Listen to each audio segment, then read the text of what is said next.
Саламатсыздар, урматтуу телекөрүүчүлөр. 7 каналдын түз эфиринде актуалдуу көрсөтүүсү, студияда мен Мээрим Ташыбекова. Кыргызстанда апрель айынан тартып коронавируска каршы эмдөө жүргүзүлөрү айтылууда. Анда вакцинанын кайсы түрү колдонулат, эмдөө кандай тартип менен жүргүзүлөт? Ушул жана башка суроолорго жооп алуу үчүн студиябызга мейманга саламаттыкты сактоо жана социалдык өнүктүрүү министри Алымкадыр Бейшеналиевди чакырганбыз. Саламатсызбы, студиябызга кош келдиңиз. Урматтуу телекөрүүчүлөр, сиздер актуалдуу көрсөтүүсүнө түз эфирде көп болуп жатасыздар. Андыктан түз суроо берүүнү кааласаңыздар 0312 59 25 04 номер аркылуу байланышып түз суроо берсеңиз болот. Ал эми WhatsApp аркылуу суроо жөнөтүүнү кааласаңыздар 0706 49 18 98 номер аркылуу билдирүү жөнөтө аласыз. Эми сизге алгачкы эле суроом, ошо вакциналар кайсыл жактан келет? Жалпы өлкө тургундарын эмдөөгө жетеби ошол келе турган вакциналар, ошол тууралуу айтып кетсеңиз. Биз апрель айында вакцинацияны баштайлы деп атабыз. Ошондой эле биз 3 өлкөдөн азыр вакцинаны күтүп атабыз. Биринчилерден мурун эле айтып кеткендей, биз Gavi программасына киргенбиз. COVAX программасына киргенбиз. Ал жерден биринчи этапта бизге Pfizer беребиз дегенде биз ал жерде холодовой эсептеп коет. Ошол бизде жок болгондуктан биз отказ бергенбиз. Андан кийин AstraZeneca деген бизге вакцинаны Оксфорддон чыгарылган, Великобританияда чыгарылган вакцинага биз токтолгонбуз.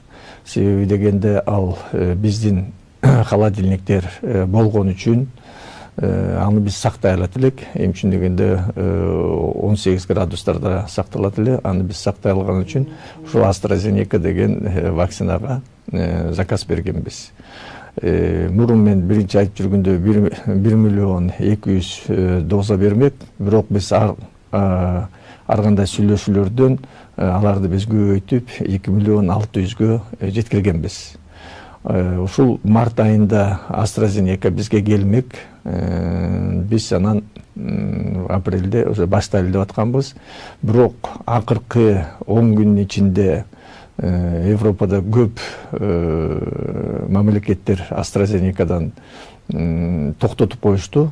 Себеби тромбоэмболия болуп, кээ-бир өлкөлөрдө каза болгондор болду. Ошон үчүн биз дагы токтотуп ошо Gavi программасына жаздык. Азырынча биз токтотуп туралы. Кандай болуп исследовать этилип, тигил ошол Европа өлкөлөрүндөгү болгон осложненияларды ошол вакцинадан болдубу же өзүлөрүнүн мурунку хронический заболеваниясы бар беле, ошолорду тактагандан кийин, анан кийин биз AstraZenecaга токтолобузго деп ойлойм. Эми үчүн дегенде биринчи очередь дайыма адамдын өмүрү, ден соолугу. Ошон үчүн экинчи, мынакей биздин президентибиз Садыр Нуркожоевич Москвага өзүнүн сапарында Владимир Владимирович Путин менен сүйлөшүп, бизге 500 000 доза Спутник V деген вакцинаны берет. Ага биз азыр даярбыз. Ал этап менен келет. Биз дагы азыркы убактарда аны күтүп атабыз, келет го деп. Ошондой эле биз Кытай өлкөсү менен да сүйлөштүк. Кытай өлкөсүнөн марттын ушул бирдем аш чеченинде Sinopharm деген вакцинасы келет. Ал деген 2-6 градуста плюста сакталат экен. Бул бизге биздин шартта сакталып, биз аны анан биз национальный программа вакцинация дегенди бүт баарын киргиздик. Биздин 100гө жакын медик работниктер окуудан өттү, кантип вакцинация кылат.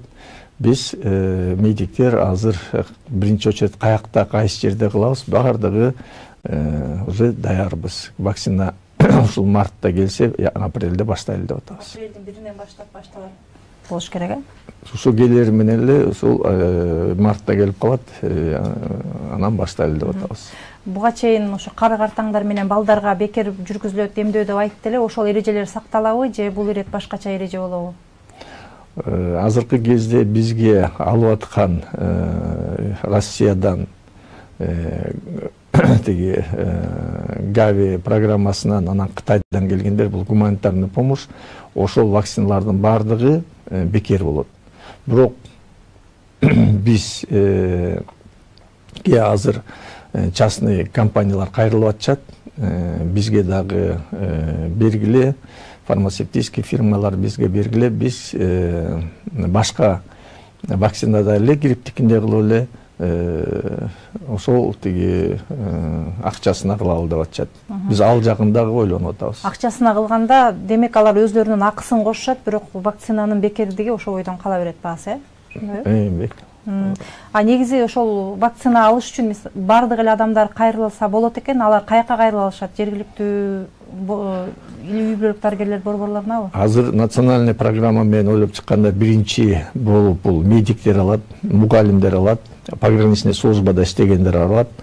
И ошол масса менен элдер менен иштеп аткан элдер алат. Андан кийинкисинде жанагы хронический оорулар менен ооругандар 65 жаштан өйдөкүлөр алат. И үчүнчү этабында баягы ким кааласа добровольный основе алат. Биздин азыркы кезде министерствода, саламаттык сактоо министерствосу менен социалдык өнүктүрүү министерствосунда сайт ачылып атат. И ар бир областтын центринде, райондордун центринде, поликлиникаларда ушундай очередь, добровольный очередь сайттар ачылат. И ошол жерге жазылса болот. Анда электрондук түрдө жазылып алып, анан кийин катталып алып барса болот экен, болжогон убагында. Ошол эмдөө коронавирустан толук сактайт деп ишенүүгө болобу, же баары бир деле коопсуздук эрежелерин сакташ керекпи? Бул вакцинацияны кылгандан кийин бир антитела деп коет. Ошолор определенный уровеньге жеткен болсо, бул анда жукпайт, оору жукпайт. Бирок ал убакыт өткөн сайын ошол антителалар азая баштайт. Ошол кезде мүмкүн ооруп калат. Азыркы кезде могу спутник V Синофармдардыкын айтып атышат, 8 айдан 1 жылга чейин жетет деп. Бул ошо азыркы учурда тилекке каршы улам жаңы штамдар чыгып атпайбы, мутацияланган. Анан ошолорго туруштук бере алат экен бул вакциналар, же болбосо улам жаңы штамы чыккан сайын жаңы вакцина ойлоп таап туруш керек болобу? Азыркы кезде ушул Россиянын ученыйларынын айтканына исследовательдер караганда спутник V азыркы британский формасына дагы вакцинасы жарайт экен. Жакшы. Урматтуу телекөрүүчүлөр, сиздер актуалдуу көрсөтүүсүнө көп болуп жатасыздар. Андыктан биздин студиябыздын мейманына суроо бергиңиздер келсе, сиздерде вакцинация боюнча абдан суроолор көп болуш керек. Мен ошону сезип турам. 0706 49 18 98 номер аркылуу байланышып, өздөрүңүздөрдүн сурооңуздарды берсеңиздер болот. Азыр болсо, азыр пандемия чындыгында кайрадан күч алганы байкалып атат. Сандары күн сана өсүп атат да, жаңы жуктургандардын, ошондой эле каза болгондор дагы 4-кө чейин, 5-ке чейин жетип атат тилекке каршы. Сиздер тараптан кандай чаралар көрүлүп атат? Тыюу салуулар дегеле байкалбайт да. Мисалы, бизде кабарчыларыбыз бар, бардык региондордо. Алар деле караса, маска кийгендер аз, той топурлар баягыдай эле уланып жатат. Ушул боюнча кандай чектөөлөр киргизилиш керекпи убакында? Азыркы кезде мынакей биздики 1,5-2 айдан бери стабилдүү келатат. Жанакы COVID-19 оорусунун положительный баягы результаты менен бизде азыр 20-30га чейин жетип атат.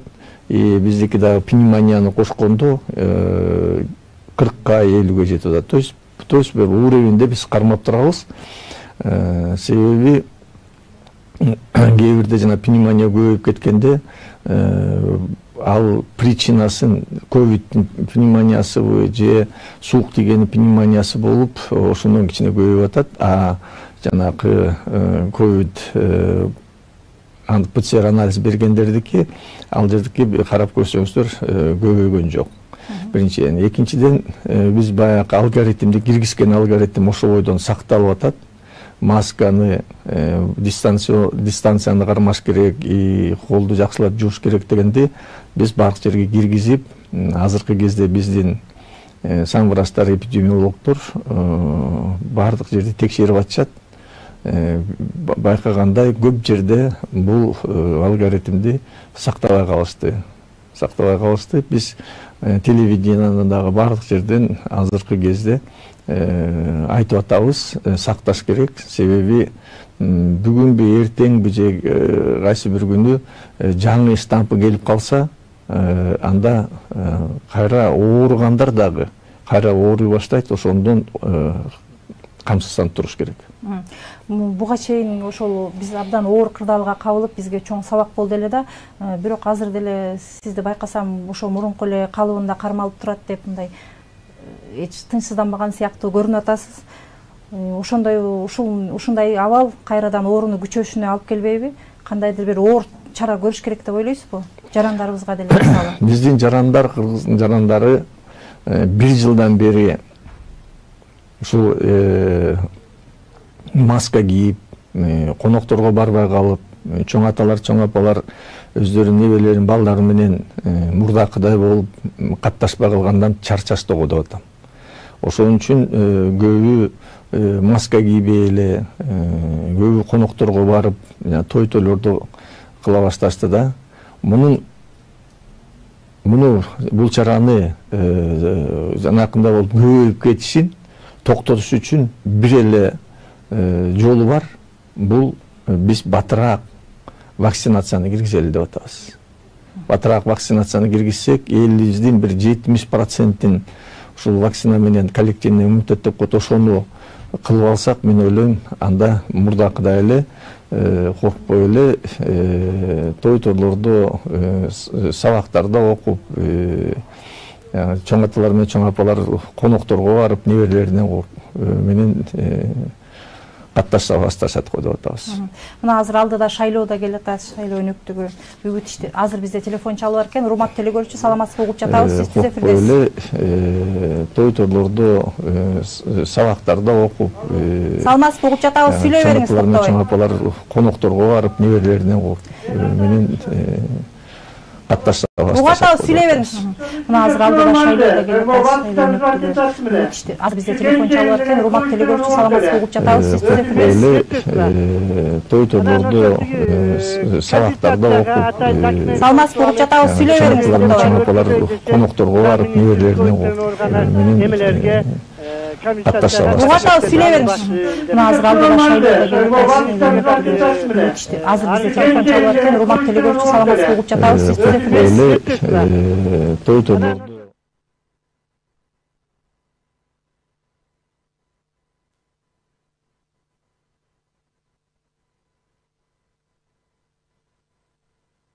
ал келген документтердин баардыгын биз карап, баягы жетиштүү болгондорун төлөп бергенбиз. Калгандарын болсо биз баягы кайрып бердик. Себеби ал жерде бир 10 пункт бар. Ошонун бирөөнү экөөнү жооп бербей калса, биз алардын баарын кайрып бердик.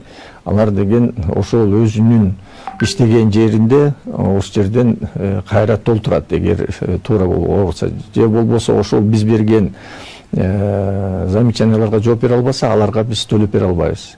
Экинчиден 11-январда мен кол койдум. Азыркы медиктер ооруп калгандар өзүнүн эле территориальный больницаларында комиссия түзүлдү. Ошол жерден комиссиядан өссө 75 000 сомдон алышат. Кандай учурда алардыкы туура келбей калышы мүмкүн документтери? Документтери туура келбей калганыкы көбүнүкү ПЦР тест жок болуп атат. ПЦР тест жок болуп атат. Биринчиден, экинчиден кээ бир медиктер баягы красный зонага кирбей эле, кызыл зонага кирбей эле той-топурдан жуктуруп алгандар болуп атат. Ошондо биздин комиссия карап туруп, аларды бул документтерди четтетип коюшту. Анда мен жанагы баштап кеттим эле суроону, ошо шайлоо жакындап келатат, үгүт иштери болсо башталды. Мурдагыдай эле болуп, шайлоочулар, талапкерлер менен шайлоочулар жолугушуна уруксат берилгенби? Мисалы, теледебат деди эле, бирок ал ири шаарларда гана болот экен да, ал эми айыл жергесиндеги талапкерлер өз шайлоочулар менен жолуга албай калышы мүмкүнбү деген суроо турат да. Азыркы кезде биз ошол Синтризбирком менен сүйлөшүп, аларга биздин алгоритмди киргиздик. ал боюнча баягы эле мурдакы шайлоо убагында кандай киргизилген болсо ошондой эле киргиздик. Биринчилерден болуп бул маска менен жолугуш керек. Экинчиден дистанцияны кармаш керек, эгер 1,5-2 метр болуш керек. Үчүнчүдөн тигил колду обработка кылганга антисептик болуш керек. Ошолор болсо биз эме жолтурга болот. Ошол эгер зал ченде болсо анда 50 кишиден ашпаш керек. Биз ушул алгоритмди, мурдакы алгоритмди кайра киргизип атабыз. Эгер муларды сактабаса, биз ойлоп атабыз, Центризбиркомдагы биздин самврачтардагы аларга үгүт иштерине ошондой нарушение кыла турган болсо, биз аларга чектөө киргизебиз. Ошол жанагы той топур жөнүндө дагы бир жолу айтып кетким келип атат. Сиздер кандайдыр бир айыппулдарды салып, маска кийбегендерге же эрежени сактабагандарга ошол нерсени кайра баштайсыздарбы? Чектөө киргизели деген оюңар барбы? Эми бир мынакей биздин сентябрдын аягында, октябрдын ноябрда да баягы шайлоо болуп, экинчи волнаны биз жакшы өттүк.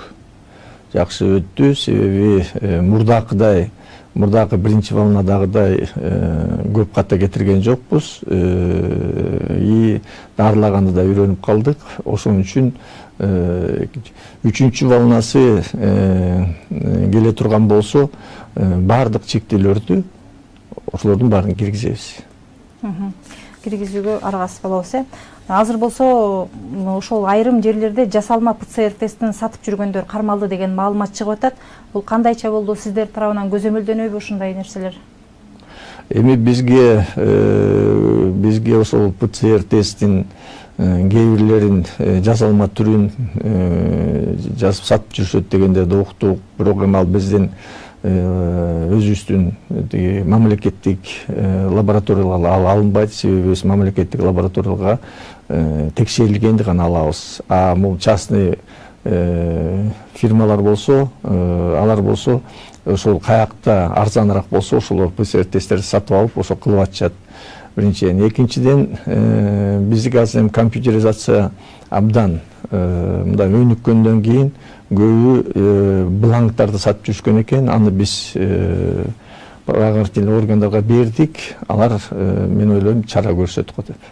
Сиздер ошондой жеке менчик клиникаларга эч кандай таасир эте албайсыздарбы? Же сиздерге мына оптималдаштыруу болуп, сиздерге мындай көп укук берилгендей болду эле да, ушул жагынан көзөмөлдөө жүргүзүү укугу силерге берилген жокпу? Частный фирмалар кылып аткан андай биз баягы жалоба түшсө эле барып текшере алабыз. А так биздин мындай чоң укугубуз жок.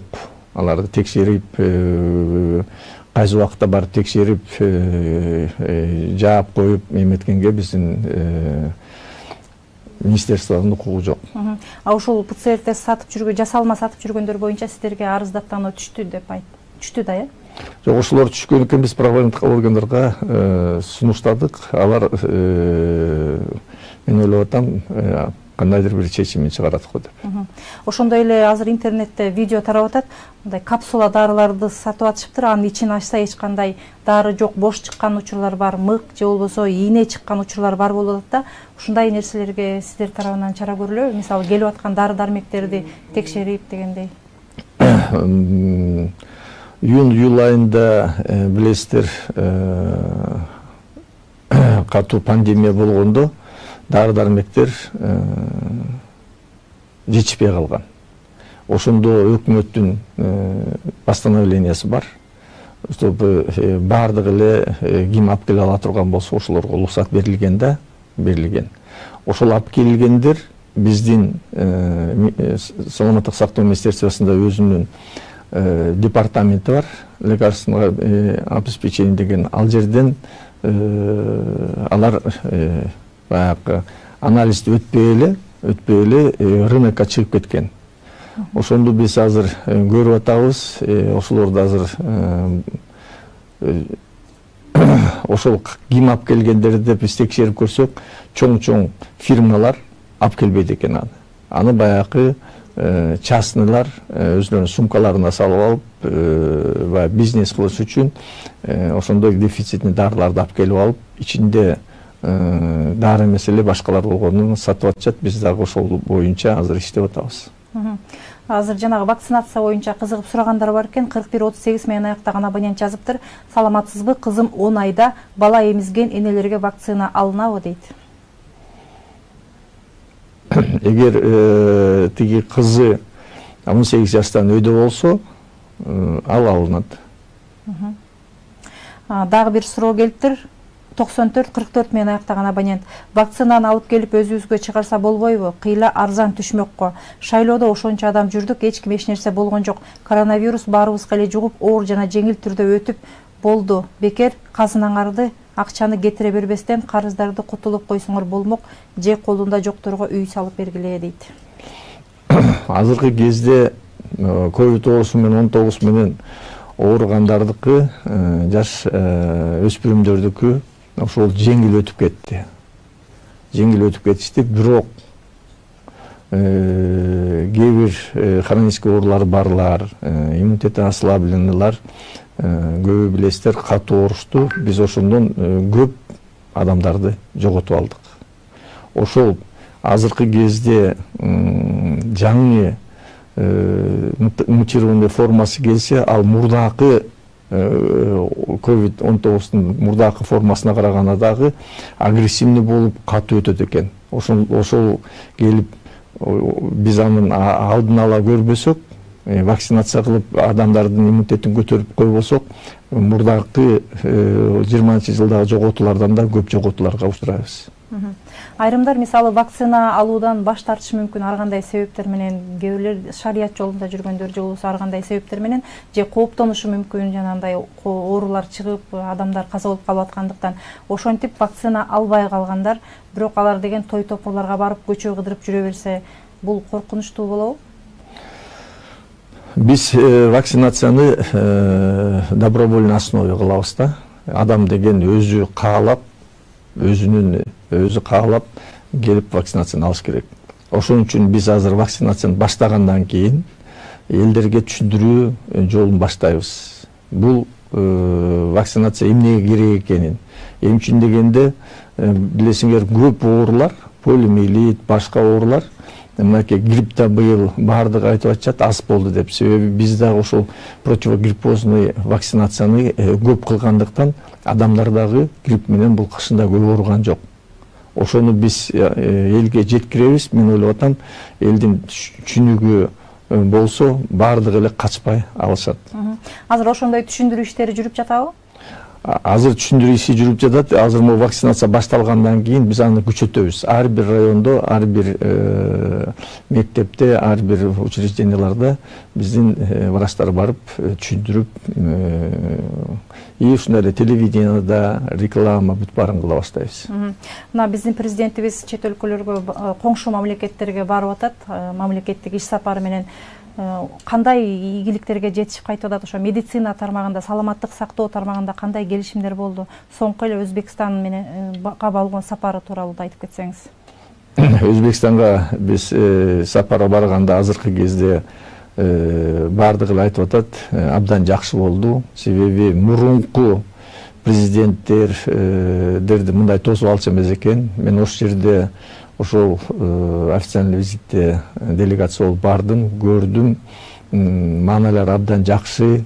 Ошол саламаттык сактоо боюнча биз Өзбек саламаттык сактоо министри менен соглашение түздүк. Ал бир 10 пункттан турат. Баардык саламаттык сактоо жагындагы тармактын баардыгын биз камтыдык. Экинчиден, эң жакшы жери Өзбекстанда көп дарылар чыгат экен. Качествосы жакшы экен. Ошондой эле тез жардам машиналар чыгат экен. Бизге акыркы күнү кетерде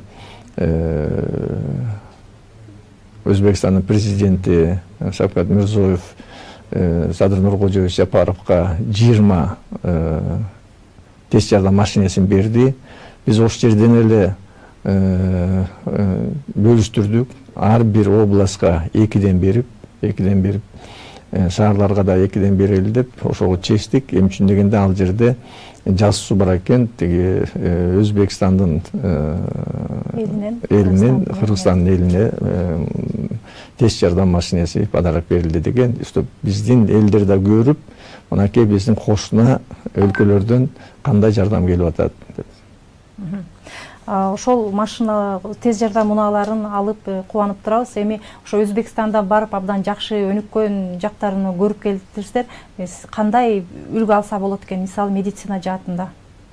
Эми медицина жагынан биз алар жактан көрүп келдик. Эми үчүн дегенде биринчилерден бул больницаларды азыркы заманбап больницаларына жооп бере турган больницаларды, аппаратураларды, медицина аппаратураларды өздөрү чыгарат экен, өздөрү өлкөсүнү камтыйт экен. Биринчиден, экинчиден буларда дары-дармектерди өздөрү чыгарып, абдан өнүккөн экен. Биз ошолорду азыр чакырдык. Алар да келип, биздин өлкөдө совместный кылып заводдорду ачканга сүйлөшүп келдик.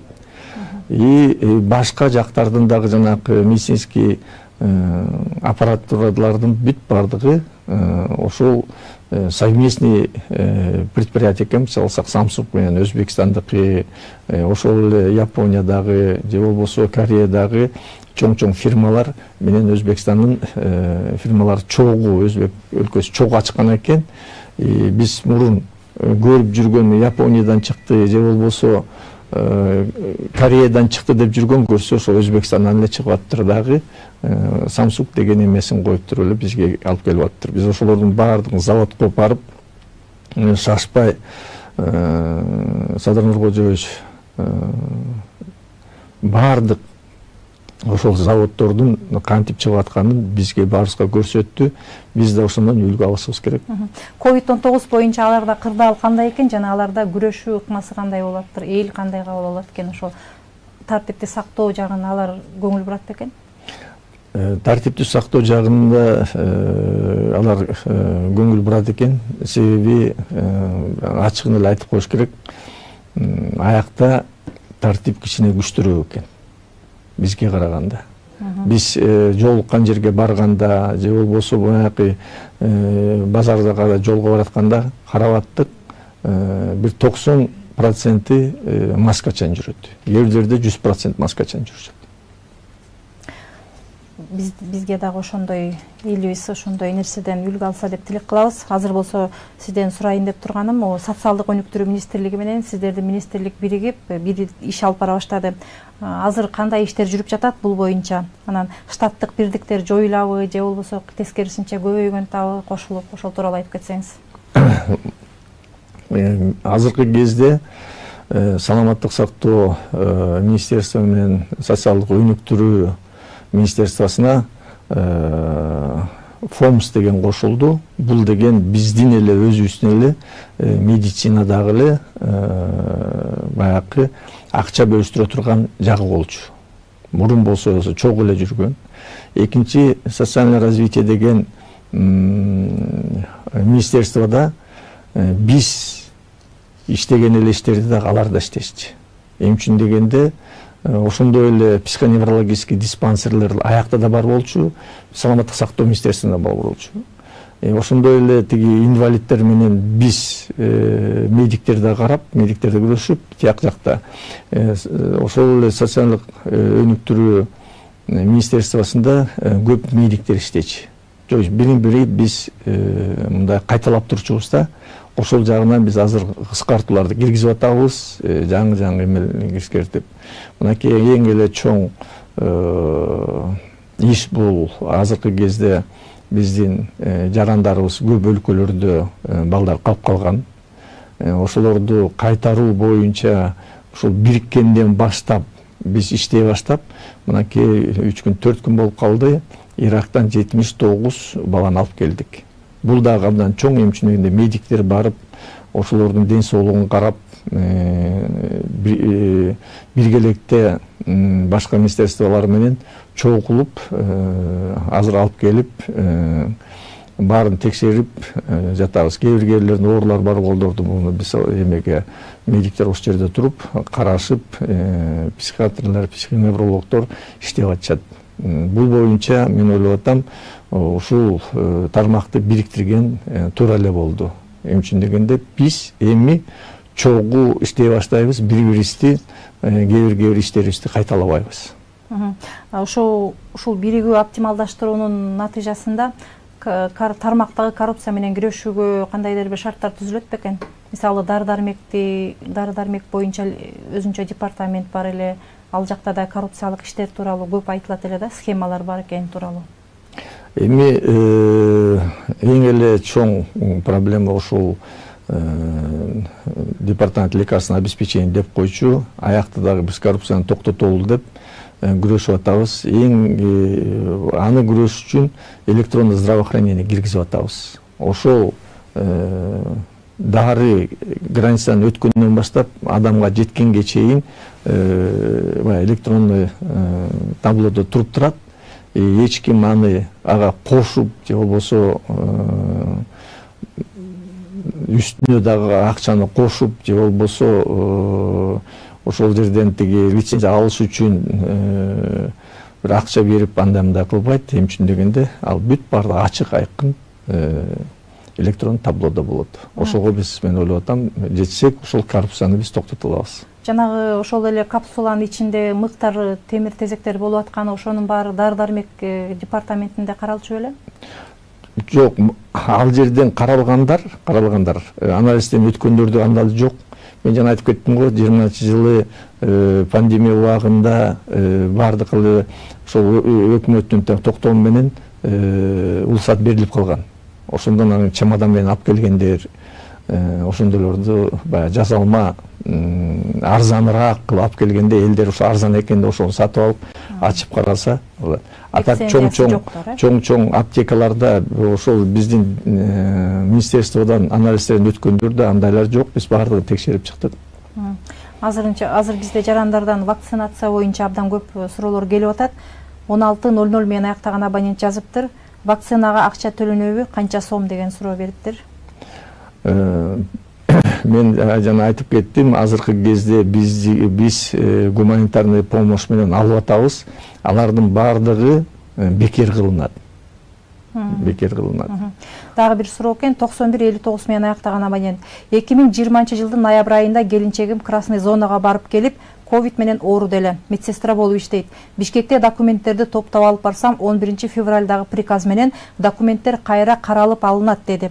Бирок 11 февралдагы приказ Саламаттык сактоо министрлигинде общий отделинде иштеген Салтанат аттуу айымга кайрылсак, андай приказ жок деп айтты. Сизден сураганыбыз, биз иштеген жерде дагы андай приказ жок деп атышат. Кандай жол менен бул иштин аягына чыгабыз? Буга чейин комиссия менен каралган документтер бар, баары толук. Эми 11-деги приказ менен кантип кайра документ чогултабыз дейт.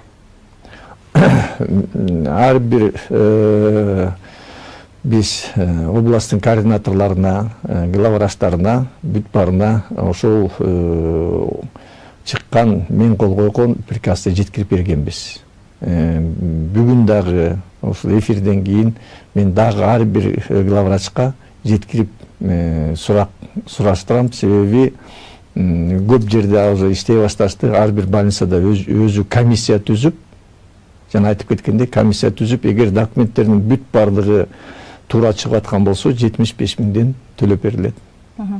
57-73 менен аяктаган абонент жазыптыр. Эмдөөнү албай койсо боло береби? Эгер өнөкөт оорулары барлар алса кандай болот?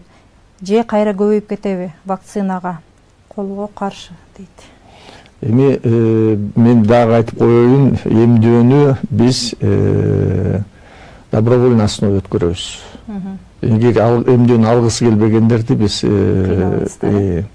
алат деп же болбосо башка телевизорлордон көрсөтүп калып атат го, Россияда же башка жакта барып баягы күч менен кылып аткандарды. Бизде андай болбойт. Экинчиден, жанакы хронический оорулар барлар, алар сөзсүз алыш керек. Себеби албаса, коронавирус менен ооруп калса же жаңы түр келип калса, алардыкы оор болот. Көбү ошол каза болгондордун көбүнүкү ушундай хронический оорулар болгондуктан өлүп атат. Эмне үчүн дегенде биз баардык ар бир жаран, каза болгон жаранды министерствода биз экспертиза өткөрөбүз. Эмнеден деп, эмне болуп калды, каяктан баягы леченияден кеттиби, же кечигип келдиби, же болбосо хронический. Ошонун көбүнүкү ушундай чоң мындай хронический оорулар болгон үчүн организм баягы күрөш албай калып. Анын кандайдыр бир терс эффекттери жокпу? Мисалы айрым учурда баштар айланып, же алсыз болуп деген сыяктуу эмдөөнү алгандан кийин. Эмдөөнү алгандан кийин кичине бардыгын ыккылда бул эмде деген эмне? 3 түрү бар. Биринчиси болсо баягы бизге мурда грипп боюнча айтканда, бул ошол вирустун ослабленный формасы болот. Кээбиринки болсо өлтүрүлгөн формасы болот. Кээбир болсо баягы белокту кылган болот да. Ошолорду кылганда организм баары бир жооп берет. Кичине температура болот, слабость болот. Ошол тиги кылынган жерге кичине ооруйт. Бул спутник Вини биз азыр Синофарм экөөнү абдан биздин специалисттер биз обсуждать этип чыктык. Бул бир күндөн кийин эле өтүп кетет экен. Ушундай 85-95 менен аяктаган абонент жазыптыр. Кечиресиздер, мен башынан укпай калдым. Кайсыл вакцина сунушталууда? AstraZeneca вакцинасынын зыяндуулугу Спутник V алганыңыз оңгу дейт. Албетте Спутник V алганыңыз оң деп жаңы эле жооп берип кетти. Ошондой эле эгерде укпай калсаңыз, биздин көрсөтүүбүз YouTube каналыбызда жана ошондой эле Facebook баракчабызда түз көрсөтүлүп жатат. Ал ушул көрсөтүү бүткөндөн кийин да сакталып калат. Кайра башынан баштап көрүп алсаңыз болот. Азыр болсо менде мындай бир жагымдуу суроо бар. Биздин кызыбыз Асель Сартбаева вакцинаны сактоонун инновациялык жолун ойлоп тапты деген жагымдуу маалымат угуп атабыз. Аны Манас орденинде көрсөтүү боюнча сунуштар айтылып атыптыр. Сиздерде аны менен байланыш барбы? Айтып кетсеңиз. Ал жөнүндө биз уктук, бирок ошол средства информацияларда кандай кылып сактарын бизге методикасын толук ала элекпиз. Себеби ар бир вакцина өзүнүн баягы холодовой эсептеп коет. Кээ бирде -18-20 градуста, Синофарм болсо 2-6 плюс градуста, Pfizer болсо 70 градус минус градуста сакталат да. Анан кийин бул биздин кызыбыз Асель ошондой эгер ойлоп тапкан болсо, эгер ошол эле холодильник жок, ушундай методика болсо, бул анда чоң жетишкендик. Муну эгер ушул методикасын ушундай кылып эле эгер сактай турган болсо, мен ойлоп атам, бул дүйнө жүзүндө чоң мындай жетишкендик болот го деп. Ушундай мыкты кызыбыз Британияда ушундай жылдын мыкты айымы деген наамга татып атат. Анан кийин биз бир чети өкүндүрүп атат да, бизди бир чети кубандырат албетте. Ушундай мыкты кыздарыбыз чет өлкөгө кетип калып аткан жөнүндө. Анан аларды Кыргызстанга алып калып, балким майонасын жогорулатып берип, ошо Кыргызстанга пайда алып келгендей кылып, илим изилдөө институттарын ачып өнүктүрсөк болобу биздин шартта? Эми азыр кээ бир азыркы кездеги чоң илимде жетишкендикке жетиш үчүн бул чоң биринчиден акча керек, экинчиден чоң лаборатория керек. Мен ойлоп атам, ушул Асель деген кызыбыз эгер Кыргызстанда болсо, мындай вакцина бизде чыгарылбаган үчүн мындай бир жетишкендикке жетпейт болчу. Себеби ал жерде лабораторияда иштеп атып, Оксфорддун университетинде AstraZeneca чыккан, башка вакциналарда иштелип атат. Ошолор менен катташып жүрүп, ошол жерден мындай чоң жетишкендикке жетти го. Бирок кийин биз ойлойбуз, өкмөтүбүз биздин өлкө абдан чоң жетишкендикке жеткенден кийин ушундай институттарды ачып, биздин окумуштуулардын башка жактан чоң жетишкендиктерге жар. Бул мынакей Асель эмес, мен мына Москвада билем, Нью-Йоркто бар, ал эмес Японияда бар биздин чоң окумуштуулар чоң жетишкендиктерге жетип атат. Эгер биз ошол шартты, тигилердеги ошол өлкөдөгү шарттарды түзүп берсек, мен ойлоп атам, алар биздин өлкөгө чоң игиликтерди алып келмек. Азыр теле көрүүчүбүздөн дагы бир суроо бар экен. 60-34 менен аяктаган абонент Баткенге качан келет, эмдөө акысыз берилеби деген суроо экен. Биз азыр баардык областка ошол санэпидстанциялардын бүт баардыгында даярдыктар көрүп атат. Азыр келери менен эле биз бүт баардык областка жеткирип беребиз. Келери менен апрелден баштап баардык жерде жабыр башталат. Азыр болсо биздин көрсөтүү соңуна чыгайын деп калды. Андыктан сиз теле көрүүчүлөргө кандайдыр бир түшүндүрүү иштерин жүргүзөсүзбү же болбосо кайрылуу кыласызбы? Сизге эркен микрофон. Мен дагы эле айтат элем. COVID-19 оорусун биз жеңе элекпиз. Астыда көп иштер турат. Мен суранарым, биз Саламаттык сактоо министерствосу киргизген алгоритмди сактаңыздар. Сиздердин өзүңүздөрдүн, туугандарыңыздардын, чоң ата, чоң апаларды эгер сактайбыз десеңер, маска кийип жүрүшүңөр керек. Дистанцияны сакташыңар керек. Колуңарды жакшы жуушуңар керек. Ар бир мынакей барган жерде антисептик алып алып ашуу менен колдонушуңар керек. Эми үчүн дегенде биз жаш муундар, чоң биздин ата-энелерди сакташыбыз керек. Себеби бул оору коркунучтуу оору. Себеби мунун эң эле мындай дарылай турган дарысын эч ким таба элек. Дагы бир суроо келип калыптыр. 1057 менен аяктаган абонент экен, жооп берип коелу. Удаление зоб, удаление миома матка ушул диагноз менен пенсияга чыга алабызбы деген суроо экен. Пенсияга инвалидностьта чыгыш үчүн, инвалид болуп чыгыш үчүн ал медицинский экспертизадан өтүш керек. Эгер осложнение болбосо, зоб менен тиги мынакей көп эле кылынып атат, ал операциядан кийин бир айдан кийин өзүнө келип калып, ал баардык эле иштерди кыла берсе болот. Ошондой эле миоманы дагы. Талма менен ооругандар боюнча дагы тактап суроо берип атышат. Ошо талмасы барлар дагы эмдөө кылса эч кандай зыян тийбейби деген. Эч качан тийбейт. Ал эми үчүн дегенде аларга ошо айтып атпаймынбы? Наоборот, керек. Рахмат. Урматтуу теле көрүүчүлөр, сиздер актуалдуу көрсөтүүсүнө түз эфирде көп болдуңуздар. Аны мен Мээрим Ташыбекова алып бардым. Ал эми көрсөтүүбүздүн мейманы болсо Саламаттык сактоо жана социалдык өнүктүрүү министри Алымкадыр Бейшеналиев агай болду. Сизге терең ыраазычылык билдиребиз. Келип биздин суроолорубузга жооп бергениңизге жана убактыңызды бөлгөнүңүзгө.